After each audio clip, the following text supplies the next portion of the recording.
Hello and welcome to instant biology by doctor Neela. आज के video में हम बात करेंगे National Institute of Ocean Technology की आई हुई कुछ पोजीशंस के बारे में फॉर डिफरेंट प्रोजेक्ट्स।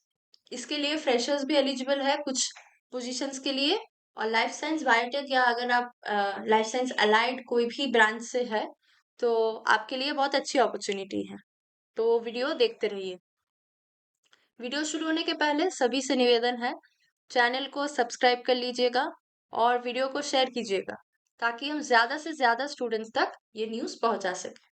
तो आइए वीडियो शुरू करते हैं। अगर आप national Institute of Ocean technology के ऑफिशियल वेबसाइट पे जाते हैं जो कि है www.niot.res.in, ये रही उनकी ऑफिशियल वेबसाइट की एड्रेस। तो आपको ये वाली जो पेज है खुली मिलेगी। इसमें आप रिक्रूटमेंट्स में क्लिक कीजिएगा तो जो पहला एडवर्टाइजमेंट है, advertisement number NIOT-ENP 05-2024 project positions के लिए है। ये लास्ट डेट गौर कीजिएगा 23 दिसंबर है 2024, तो ज़्यादा टाइम नहीं है। अगर आप इंटरेस्टेड है तो ज़रूर भर लीजिएगा as early as possible. Announcement में डाउनलोड एडवर्टाइजमेंट में अगर आप क्लिक करें तो आपको जो पूरा एडवर्टाइजमेंट ब्रोशर है उनका मिल जाएगा और उसमें सारे डिटेल्स है। मैंने डाउनलोड करके रखा है, तो चलिए देखते हैं। जैसे कि आप देख सकते हैं national Institute of Ocean technology, ये है चेन्नई में। एड्रेस यहाँ पे मेंशन्ड है। ईमेल अगर आपको कोई जानकारी जाननी हो तो आप इसमें कर सकते हैं। तो नेम ऑफ द प्रोजेक्ट और नंबर ऑफ वैकेंसीज और कैटेगरी यहाँ पे मेंशन्ड है। आइए नीचे देखते हैं एलिजिबिलिटी और बाकी डिटेल्स। पहली जो पोस्ट है वो है प्रोजेक्ट साइंटिस्ट 3। एक ही वैकेंसी है अनरिजर्व्ड के लिए। मैक्सिमम एज लिमिट की बात करें तो 45 ईयर्स है। एमोल्यूमेंट्स यानी कि स्टाइपेंड होगी आपकी ₹78,000 plus house renting allowance. Increment होगी आपकी 5% हर 2 साल में एक्सपीरियंस के हिसाब से। अब डिसिप्लिन की बात की जाए तो लाइफ साइंस की है ये पोस्ट। एसेंशियल क्वालिफिकेशन है MSc in marine biology, marine science या zoology from a recognised institute with 60% marks in qualifying degree. इसके साथ 7 साल की experience in research in the fields of marine biology, open sea cage culture, zooplankton and phytoplankton analysis and sea water quality testing, ये जरूरी है। आप घबराइए नहीं, हर पोस्ट में एक्सपीरियंस का जरूरत नहीं है। बहुत सारे पोस्ट ऐसे भी है जो फ्रेशर्स अप्लाई कर सकते हैं, और अगर आपके पास एक्सपीरियंस है तो आप जरूर अप्लाई कीजिएगा। तो जॉब रिक्वायरमेंट्स आप पढ़ लीजिएगा। दूसरी पोस्ट की बात करें तो project scientist 2। Number of post 7 है, सारे अनरिजर्व कैटेगरी के हैं। मैक्सिमम एज लिमिट की बात की जाए तो 40 साल। एज रिलैक्सेशन है एज पर गवर्नमेंट रूल्स। जो रिजर्व कैंडिडेट्स है उनके लिए। एमोल्यूमेंट्स की बात की जाए यानी कि स्टाइपेंड तो ₹67,000 है plus house renting allowance. Increment की बात करें तो 5% होगी एवरी 2 years ऑफ एक्सपीरियंस। पहली जो डिसिप्लिन है वो मैकेनिकल के लिए है। अगर आप मैकेनिकल ब्रांच के हैं या thermal production, marine, naval architecture, ocean engineering, industrial engineering, इनमें से किसी में भी अगर आपने एमटेक की हुई है तो आपके लिए है ये पोस्ट। आप जरूर अप्लाई कर सकते हैं। और जॉब रिक्वायरमेंट्स और डिजायरेबल क्वालिफिकेशंस, एक्सपीरियंसेस अगर कुछ है तो पढ़ लीजिएगा। बात करते हैं लाइफ साइंस के बारे में। वही पोस्ट के लिए लाइफ साइंस डिसिप्लिन के में भी अवेलेबल है। 2 पोस्ट है अनरिजर्व्ड के लिए। पोस्ट कोड वगैरह आप याद रखिएगा क्योंकि ये आपको जरूरत होगी एप्लीकेशन फॉर्म भरने के टाइम पे। इसके लिए MSc चाहिए marine biology, marine science, zoology या माइक्रोबायोलॉजी, इनमें से किसी में भी, कोई भी रिकग्नाइज्ड यूनिवर्सिटी या इंस्टीट्यूट से, और 60% मार्क्स होना जरूरी है डिग्री में, क्वालिफाइंग डिग्री लेवल में। इसके साथ 3 साल की रिसर्च एक्सपीरियंस चाहिए marine biology, marine microbiology, open sea cage culture, zooplankton, phytoplankton analysis और sea water quality testing. Desirable है अगर आपका PhD है मरीन बायोलॉजी, मरीन साइंस या जूलॉजी या माइक्रोबायोलॉजी में। जॉब रिक्वायरमेंट्स आप यहाँ से देख सकते हैं। एक और पोस्ट है फिजिकल ओशेनोग्राफी। इसके लिए मास्टर्स चाहिए oceanography, physical oceanography, physics, chemical oceanography, ocean technology या ओशन साइंस। इसके लिए भी 60% मार्क्स होना जरूरी है और 3 साल का रिसर्च एक्सपीरियंस होना चाहिए। इसके साथ साथ जॉब रिक्वायरमेंट सब जरूर पढ़ लीजिएगा। ये है ईसीई और ईएनआई यानी कि इलेक्ट्रिकल एंड टेलीकम्युनिकेशन और अप्लाइड इलेक्ट्रॉनिक्स के स्टूडेंट्स के लिए। इंस्ट्रूमेंटेशन कम्युनिकेशन भी अगर आपका था तो आप यहाँ पे अप्लाई कर सकते हैं। और एक जो पोस्ट है वो है प्रोजेक्ट साइंटिस्ट 1। इसके लिए नंबर ऑफ पोस्ट 34 है। जनरल के लिए 14 है, एसटी के लिए 4, एससी के लिए 5, ओबीसी के लिए 8 और इकोनॉमिकली वीकर सेक्शन के लिए 3। और 3 पोस्ट होगी पीडब्ल्यूडी कैटेगरी के लिए। मैक्सिमम एज लिमिट की बात की जाए तो 35 है और एमोल्यूमेंट्स यानी स्टाइपेंड है ₹56,000 plus house renting allowance. Discipline mechanical के लिए ये है। मैकेनिकल ब्रांच में अगर आप बीटेक कर चुके हैं या बीई तो आप इसके लिए अप्लाई कर सकते हैं। पढ़ लीजिएगा जॉब रिक्वायरमेंट्स और एसेंशियल क्वालिफिकेशन। फिजिकल ओशनोग्राफी में भी अगर आप काम किए हैं तो मास्टर्स अगर है आपका oceanography, physical oceanography, chemical oceanography, physics ocean technology या ओशन साइंस, इनमें से किसी में भी अगर आप पढ़ाई कर चुके हैं और आपका मास्टर्स डिग्री है और 60% मार्क्स है आपका क्वालिफाइंग डिग्री लेवल में तो जरूर अप्लाई कर सकते हैं। ये भी इलेक्ट्रॉनिक्स एंड टेलीकम्युनिकेशन और इंस्ट्रूमेंटेशन ब्रांच के लिए है। लाइफ साइंस की बात करें तो 5 पोस्ट है। जनरल के लिए 3, ओबीसी के लिए 2, उसमें से एक पीडब्ल्यूडी कैटेगरी के लिए फिक्स्ड है। पोस्ट कोड याद रखिएगा, ये आपको एप्लीकेशन फॉर्म भरते टाइम जरूरी है। एमएससी चाहिए इसके लिए, marine biology, marine science, zoology, इनमें से किसी में भी, और 60% मार्क्स रहना जरूरी है क्वालिफाइंग डिग्री लेवल में। डिजायरेबल है अगर आपके पास पीएचडी है, मैंडेटरी नहीं है। जॉब रिक्वायरमेंट्स आप यहाँ से पढ़ सकते हैं। बायोटेक्नोलॉजी डिसिप्लिन के लिए भी है ये पोस्ट। 2 ही पोस्ट है, एक जनरल और एक ओबीसी के लिए। पोस्ट कोड आप याद रखिएगा। एसेंशियल क्वालिफिकेशन की बात की जाए तो एमएससी जरूरी है बायोटेक्नोलॉजी या मरीन बायोटेक्नोलॉजी में, कोई भी रिकग्नाइज्ड यूनिवर्सिटी से, और 60% मार्क्स होना जरूरी है। या फिर अगर आप बीई या बीटेक कर चुके हैं बायोटेक्नोलॉजी में कोई रिकग्नाइज्ड यूनिवर्सिटी से with 60% in qualifying degree level तो भी आप अप्लाई कर सकते हैं। आप देख सकते हैं यहाँ पे कोई फ्रेशर्स भी एलिजिबल है, यहाँ पे कोई एक्सपीरियंस का जरूरत नहीं है। तो डिजायरेबल है अगर आपका पीएचडी या एमटेक या एमई है बायोटेक या मरीन बायोटेक में, हालांकि वो मैंडेटरी नहीं है। जॉब रिक्वायरमेंट्स आप यहाँ से पढ़ सकते हैं। ये इलेक्ट्रिकल वालों के लिए पोस्ट है। सिविल भी अगर आप है तो आप भर सकते हैं। माइक्रोबायोलॉजी की बात की जाए, माइक्रोबायोलॉजी या मरीन माइक्रोबायोलॉजी, तो एक ही पोस्ट है ओबीसी के लिए।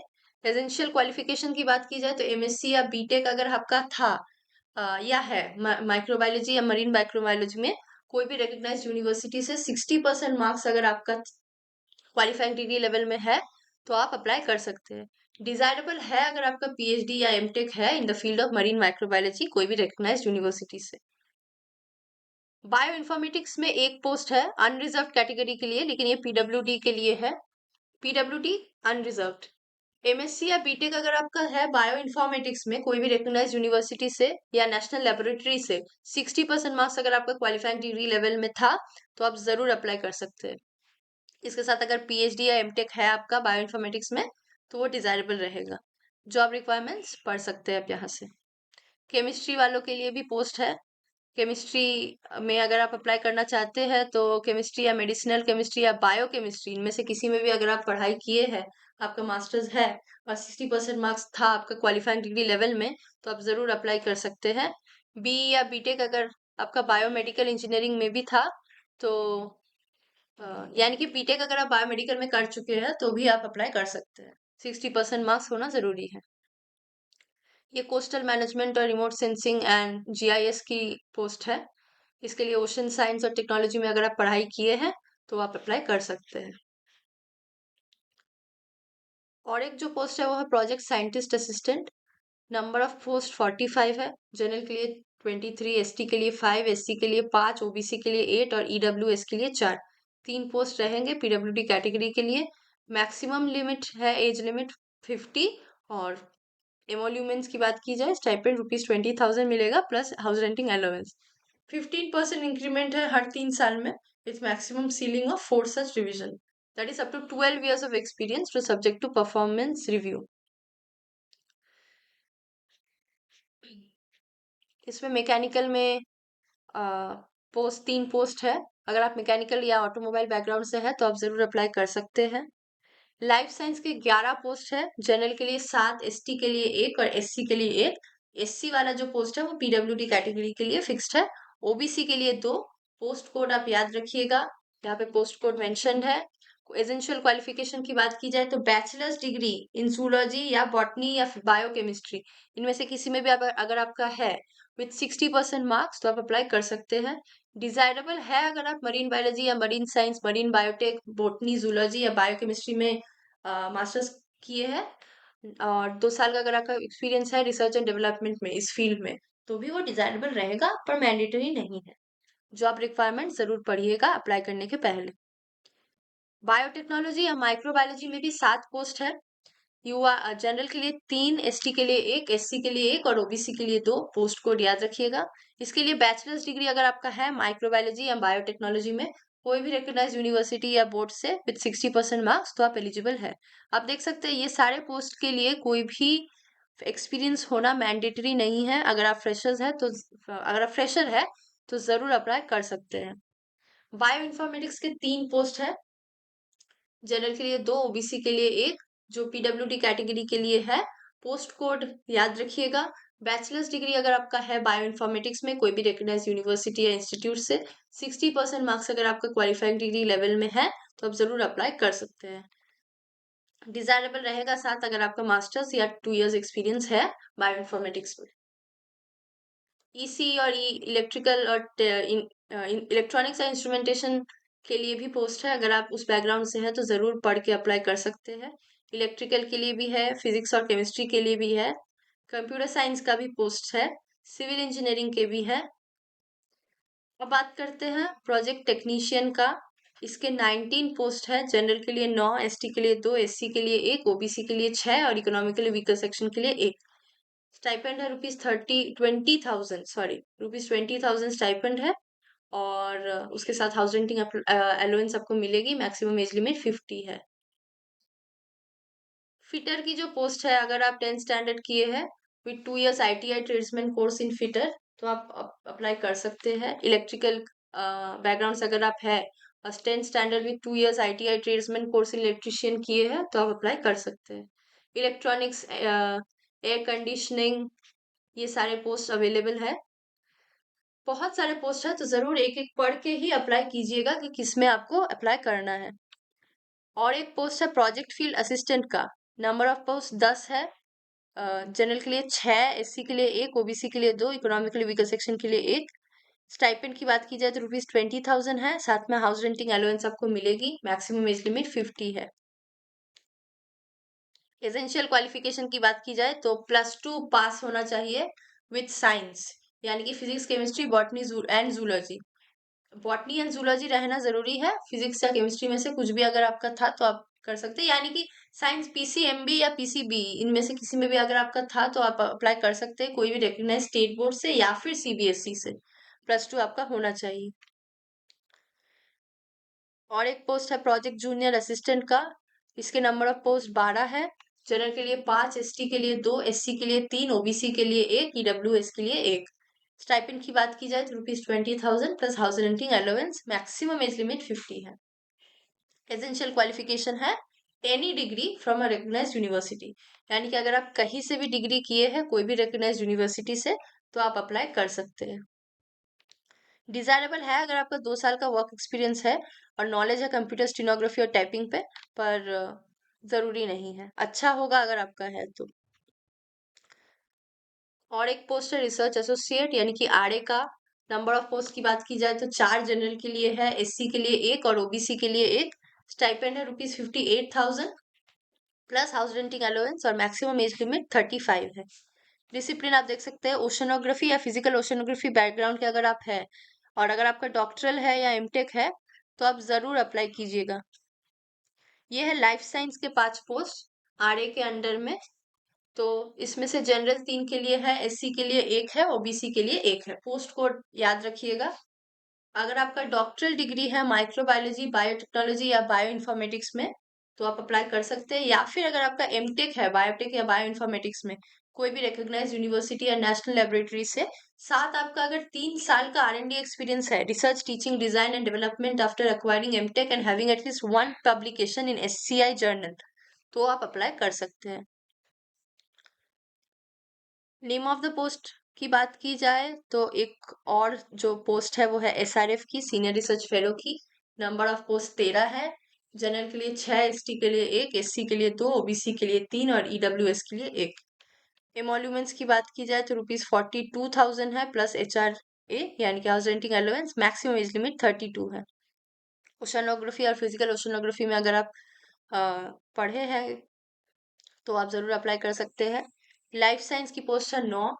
MSc in marine biology, marine science, microbiology, biotechnology, bio informatics, इनमें से किसी में भी अगर आप एमएससी किए हैं कोई भी रिकॉग्नाइज्ड यूनिवर्सिटी से with 60% with 2 years of research experience, तो आप अप्लाई कर सकते हैं। या फिर अगर आपका बीटेक या बीई है बायोटेक्नोलॉजी या बायो इन्फॉर्मेटिक्स में कोई भी रिकॉग्नाइज्ड यूनिवर्सिटी से विद 60% मार्क्स, तो भी आप अप्लाई कर सकते हैं। इसके साथ साथ अगर आप बीटेक है बायोटेक या बायो इन्फॉर्मेटिक्स में, तो आपको any of the following examination clear करना जरूरी है, जैसे कि CSIR, UGC NET including lectureship and GATE, national level examination conducted by central government department agency such as DST, DBT, DAE, DOS, DRDO, MHRD, ICAR, CMR, IIT, IISC, आइजर etcetera. इसके साथ 2 साल का research experience. इनमें से अगर आप किसी भी एग्जाम क्वालिफाई कर चुके हैं और आपका 2 साल का एक्सपीरियंस है, साथ आपका बीटेक या बीई है बायोटेक या बायो इन्फॉर्मेटिक्स में, तो आप अप्लाई कर सकते हैं। जॉब रिक्वायरमेंट्स जरूर से पढ़ के ही अप्लाई कीजिएगा। मेरे ख्याल से ये लास्ट पोस्ट है जूनियर रिसर्च फेलो की। JRF SRF के नीचे जो होती है, नंबर ऑफ पोस्ट है 5, जनरल के लिए 4 और ओबीसी के लिए 1। एमोल्यूमेंट्स यानी कि स्टाइपेंड की बात की जाए तो ₹37,000 होगी आपकी स्टाइपेंड। साथ आपको हाउस रेंटिंग अलाउंस मिलेगा। मैक्सिमम एज लिमिट 28 है। एसेंशियल क्वालिफिकेशन की बात की जाए तो MSc इन मरीन बायोलॉजी और लाइफ साइंस की डिसिप्लिन का ही ये पोस्ट है। MSc इन मरीन बायोलॉजी या मरीन साइंस या माइक्रोबायोलॉजी या बायोटेक्नोलॉजी या बायो इन्फॉर्मेटिक्स, इनमें से किसी में भी अगर आप MSc कर चुके हैं और आपका मतलब क्वालिफाइंग डिग्री 60% मार्क्स है, तो आप अप्लाई कर सकते हैं। या फिर जैसे कि पिछले वाले के लिए था, बीई या बीटेक अगर है आपका बायोटेक्नोलॉजी या बायो इन्फॉर्मेटिक्स में विद 60% क्वालिफाइंग मार्क्स, इसी के साथ अगर आप any of the following examination clear कर चुके हैं, जैसे कि CSIR, UGC नेट या गेट या नेशनल लेवल कोई भी सेंट्रल गवर्नमेंट डिपार्टमेंट से कंडक्टेड एग्जाम, जैसे कि DST, DBT, DAE, DOS, DRDO, MHRD, आइजर, IIT, ICAR, ICMR, इनमें से किसी में भी, तो आप अप्लाई कर सकते हैं। हाउ टू अप्लाई की बात की जाए तो form is available on NIOT website यानी कि NIOT की जो वेबसाइट है वहां पे आप अप्लाई कर सकते हैं। आपको मैं थोड़ी देर में दिखा दूंगी कहाँ से अप्लाई करना है। और आपको वो एप्लीकेशन फॉर्म फिल करके उसको डाउनलोड करके और इंटरव्यू और टेस्ट के लिए रजिस्ट्रेशन करके लेके जानी होगी। नेम ऑफ द पोस्ट की बात करें तो उस हिसाब से आपकी डेट ऑफ रिक्रूटमेंट है। प्रोजेक्ट साइंटिस्ट 3 अगर आप लाइफ साइंस के हैं तो आपकी इंटरव्यू डेट है 6 जनवरी 2025। प्रोजेक्ट साइंटिस्ट 2 अगर आप हैं और आपकी लाइफ साइंस डिसिप्लिन के लिए, मैं सारे डिसिप्लिन के लिए नहीं बता रही हूँ, मैं बस लाइफ साइंस या लाइफ साइंस से रिलेटेड कोई ब्रांच की बारे में बता रही हूँ। बाकी अगर आप किसी में भी अप्लाई करते हैं तो जरूर आप डेट ऑफ रिक्रूटमेंट या इंटरव्यू का डेट देख लीजिएगा। डेट ऑफ रिक्रूटमेंट है आपकी 6 जनवरी, sorry. Mode of selection interview, हाँ मोड ऑफ सिलेक्शन सबके लिए इंटरव्यू ही है। आपको इंटरव्यू या टेस्ट का जो स्केड्यूल डेट है वही आपको यहाँ पे मेंशन्ड है। जैसे कि लाइफ साइंस के लिए 6 जनवरी है, लाइफ साइंस प्रोजेक्ट साइंटिस्ट 2 के लिए है 7 जनवरी 2025, प्रोजेक्ट साइंटिस्ट 1 के लिए लाइफ साइंस की है 7 फरवरी 2025, बायोटेक्नोलॉजी के लिए है 7 फरवरी 2025, माइक्रोबायोलॉजी के लिए है 10 फरवरी 2025, बायो इन्फॉर्मेटिक्स के लिए है 10 फरवरी 2025, केमिस्ट्री के लिए 11 है। प्रोजेक्ट साइंटिफिक असिस्टेंट की बात की जाए तो लाइफ साइंस के लिए है रिटन टेस्ट होगी 12 फरवरी 2025, बायोटेक्नोलॉजी का भी रिटन टेस्ट होगा 13 फरवरी 2025, माइक्रोबायोलॉजी और बायो इन्फॉर्मेटिक्स का भी रिटन टेस्ट होगा 13 फरवरी को होगी माइक्रोबायोलॉजी की, और बायो इन्फॉर्मेटिक्स की 10 फरवरी को होगी। प्रोजेक्ट टेक्नीशियन की बात की जाए तो आप इसमें पढ़ सकते हैं। प्रोजेक्ट फील्ड असिस्टेंट का भी इंटरव्यू डेट्स है, प्रोजेक्ट जूनियर असिस्टेंट का भी इंटरव्यू रिटर्न टेस्ट की डेट्स है, सॉरी प्रोजेक्ट फील्ड असिस्टेंट और प्रोजेक्ट जूनियर असिस्टेंट की रिटर्न टेस्ट की डेट्स है। रिसर्च फेलो की बात की जाए तो ओशनोग्राफी फिजिकल ओशनोग्राफी फिजिक्स की जो इंटरव्यू डेट है 10th जनवरी। लाइफ साइंस की जो इंटरव्यू डेट है 6 जनवरी 2025। सीनियर रिसर्च फेलो यानी कि एसआरएफ की जो लाइफ साइंस की इंटरव्यू डेट है वो है 7 जनवरी 2025। जीआरएफ की जो पोस्ट है लाइफ साइंस के लिए वो भी है 7 जनवरी 2025। The candidate must read the instructions before filling in the application form. The candidate is requested to visit NIOT website periodically to keep track of new announcements and changes. अगर आपका कोई भी technical difficulty होता है application form fill करते time तो आप जरूर इस ईमेल आईडी में मेल करके अपना प्रॉब्लम बता सकते हैं along with screenshot. Email ID है sysadmin@niot.res.in। एप्लीकेशन फिल करते टाइम आपको एक रीसेंट पासपोर्ट कलर फोटोग्राफ चाहिए होगी, साथ ही आपको ये सारे डॉक्यूमेंट स्कैन करके सबमिट करना है।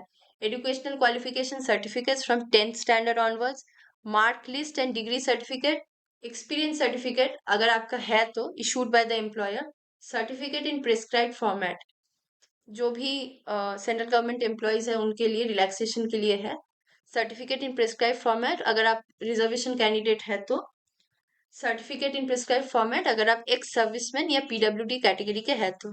अगर आपका पब्लिकेशन या रिप्रिंट्स है जर्नल की तो कॉपीज आप वहां से दे सकते हैं। अगर आप गवर्नमेंट या कोई भी ऑटोनोमस इंस्टीट्यूशन या पीएसयू में एम्प्लॉयड है तो आपको एक नो ऑब्जेक्शन सर्टिफिकेट भी डालनी है एप्लीकेशन के टाइम में। The candidate has to submit their profile upon which a registration number will be generated. आप अपना प्रोफाइल सबमिट कीजिएगा तो एक रजिस्ट्रेशन नंबर जनरेट होगी। वो रजिस्ट्रेशन नंबर आपको अपनी डिजायर्ड पोस्ट में फिल करते वक्त डालनी है। और सबमिटिंग द कंप्लीट एप्लीकेशन एक ऑनलाइन एप्लीकेशन नंबर आपको मिलेगी सिस्टम के तरफ से आपका पोस्ट अप्लाइड के अगेंस्ट में जो आपको रखनी है और आपको अपना एप्लीकेशन का कॉपी डाउनलोड करके लेके जानी है उस दिन। रजिस्ट्रेशन नंबर और एप्लीकेशन नंबर हर पोस्ट के लिए अलग है, वो ज़रूर आप याद रखिएगा। और रजिस्ट्रेशन नंबर और एप्लीकेशन नंबर आपको याद रखनी है फॉर फ्यूचर रेफरेंसेस। अगर कोई भी कैंडिडेट है जिसका कोई एप्लीकेशन नंबर नहीं है तो सिलेक्शन प्रोसेस के टाइम पे आपको परमिशन नहीं मिलेगी, इसीलिए एप्लीकेशन फॉर्म और रजिस्ट्रेशन नंबर डाउनलोड करके अपने पास ज़रूर रखिएगा इंटरव्यू या रिटन टेस्ट के दिन। Request for change or correction in application form will not be entertained under any circumstances. यानी कि अगर आप एप्लीकेशन फॉर्म सबमिट करने के बाद कोई भी चेंज के लिए या करेक्शन के लिए रिक्वेस्ट करते हैं तो वो एंटरटेन नहीं किया जाएगा। अगर कोई भी एप्लीकेशन इनकम्प्लीट रह जाती है या फिर अगर कोई भी रिक्वायर्ड डॉक्यूमेंट या फोटोग्राफ आप अपलोड नहीं करते हैं सबमिट करते वक्त तो आपका एप्लीकेशन इनवैलिड या रिजेक्टेड हो जाएगी। टर्म्स एंड कंडीशंस की बात की जाए तो candidate must be a citizen of India. The candidate must ensure कि सारे जो भी पोस्ट के लिए एलिजिबिलिटी है वो क्राइटेरिया वो फुलफिल करते हैं। और आप इंटरव्यू या ज्वाइनिंग के टाइम में अपने ऑनलाइन एप्लीकेशन के टाइम में जो भी ओरिजिनल सर्टिफिकेट्स दिखाए थे वो सारे आपको प्रोड्यूस करनी है। अगर आप नहीं दिखा पाते हैं तो आपका कैंडिडेचर रिजेक्ट हो जाएगा। आपकी जो एज और एसेंशियल क्वालिफिकेशन या एक्सपीरियंस है वो closing date of online application जो कि है 23rd दिसंबर, उसके डेट उस डेट के रेस्पेक्ट पे आपकी जो एज और एसेंशियल क्वालिफिकेशन या एक्सपीरियंस की ईयर है वो कैलकुलेट होगी। अपर age limit OBC SC ST category और एक्स सर्विसमैन और पर्सन विद डिसेबिलिटी के लिए जो सेंट्रल गवर्नमेंट के तरफ से है वही है रिलैक्सेशन। अगर आप रिजर्वेशन कैंडिडेट है और रिलैक्सेशन क्लेम कर रहे हैं तो आपको सर्टिफिकेट मैंडेटरी है अपलोड करना on prescribed format according to central government. Educational qualifications जो भी है आपका वो भी प्रिस्क्राइब्ड फॉर्मेट में डालना जरूरी है, मैंडेटरी है एप्लीकेशन फॉर्म डालने के टाइम में। अगर आपका इंस्टीट्यूट जिस इंस्टीट्यूट से भी आप डिग्री लिए हैं परसेंटेज सिस्टम फॉलो नहीं करते जैसे सीजीपीए एसजीपीए वो सिस्टम फॉलो करता है तो आपको कन्वर्जन करना पड़ेगा उसको परसेंटेज में अपने इंस्टीट्यूट के रूल्स एंड रेगुलेशन के हिसाब से। The candidate will be required to participate in scientific cruises, field visits, surveys, etc. in ships and boats. और NIOT strives to have gender balance and women candidates अगर women candidates को encourage किया जा रहा है अप्लाई करने के लिए पोस्ट के लिए। बाकी तो वही है जो हर एग्जाम के लिए होता है। अगर आप गवर्नमेंट या ऑटोनोमस इंस्टीट्यूट या PSU के लिए एम्प्लॉयड है कहीं पे, तो आपको एक अपने एम्प्लॉयर की तरफ से NOC डालनी होगी टाइम ऑफ इंटरव्यू या रिटन टेस्ट के टाइम में। अगर एप्लीकेशन नंबर बहुत लंबी है, बहुत ज्यादा हो जाती है, तो आपको सिलेक्शन कमिटी एक होगी जो आपका टेस्ट कंडक्ट करेगा। उस टेस्ट में जो शॉर्टलिस्टेड हो गए उन वही लोग के इंटरव्यू लिए जाएंगे। इंटरव्यू या रिटन एग्जामिनेशन देने के लिए आपको कोई भी TADA नहीं मिलेगा। पोस्ट जो भी है वो सारे टेम्पररी इन नेचर है और अपॉइंटमेंट आपको कॉन्ट्रैक्ट बेसिस में मिलेगा for fixed tenure which is coterminous with the project. Project खत्म होगा और आपका टेन्योर भी खत्म हो जाएगा। नंबर ऑफ पोस्ट जो मेंशन्ड है एडवर्टाइजमेंट में वो टेंटेटिव है, इंक्रीज या डिक्रीज हो सकता है अपॉन द प्रोजेक्ट रिक्वायरमेंट्स। कोई भी तरफ का अनसॉलिसिटेड कम्युनिकेशन आप नहीं कर सकते। और डिसीजन जो है NIOT की वो इस मैटर में एलिजिबिलिटी एक्सेप्टेंस या रिजेक्शन आपकी एप्लीकेशन में जो उनकी डिसीजन होगी वो फाइनल होगी। लास्ट डेट और टाइम ऑफ एप्लीकेशन है 23 दिसंबर 17:30, यानी कि 5:30 बजे तक आपके पास टाइम है 23 दिसंबर को। इसी के साथ एग्जाम्स के लिए जो जो भी इम्पोर्टेंट मुझे लगा मैं बता दी। और कहाँ से अप्लाई करना है वो मैं दिखा देती हूँ आपको। अगर आप जहाँ से आप रिक्रूटमेंट के अंडर में अनाउंसमेंट में डाउनलोड एडवर्टाइजमेंट देखे थे उसके बगल में ही देखिए एप्लीकेशन फॉर्म लिखा है, आप इसमें क्लिक कीजिएगा तो ये वाली पेज खुल जाएगी, कैंडिडेट रजिस्ट्रेशन। यहाँ पे जाके आपको रजिस्टर करना है। रजिस्टर करने के बाद आपको एप्लीकेशन फॉर्म फिल करने का जो पेज है वो मिल जाएगा। और प्लीज एप्लीकेशन फॉर्म फिल करने के बाद जो एप्लीकेशन नंबर जनरेट होगी उसको याद रखिएगा और एप्लीकेशन फॉर्म भी डाउनलोड कर लीजिएगा और अपनी रजिस्ट्रेशन नंबर भी याद रखिएगा। तो इसी के साथ इस वीडियो को आज यही एंड करते हैं। अगर आप एलिजिबल है कोई भी पोस्ट के लिए तो ज़रूर अप्लाई कीजिएगा। National Institute of Ocean technology एक बहुत ही प्रसिद्ध इंस्टीट्यूट है और ऑब्वियसली सेंट्रल गवर्नमेंट की पोस्ट है सारे, और बहुत अच्छी है। अगर आप ओशन टेक्नोलॉजी में इंटरेस्टेड है तो आपके लिए तो बहुत ही अच्छी है। साथ ही साथ वुमेन कैंडिडेट्स को एनकरेज किया जा रहा है सारे पोस्ट के लिए। तो अगर आप इंटरेस्टेड है तो अप्लाई कर सकते हैं। इसी के साथ वीडियो आज यही एंड करते हैं। अगर आपको इस वीडियो में किसी भी तरह का क्वेरी है तो आप कमेंट सेक्शन में ज़रूर डाल सकते हैं। हम कोशिश करेंगे आपको रिप्लाई करने का डिटेल में। और अगर आपको वीडियो अच्छी लगी हो तो चैनल को सब्सक्राइब कीजिएगा, वीडियो को शेयर कीजिएगा ताकि हम ज़्यादा से ज़्यादा स्टूडेंट्स तक ये न्यूज़ पहुंचा सकें। Thank you very much.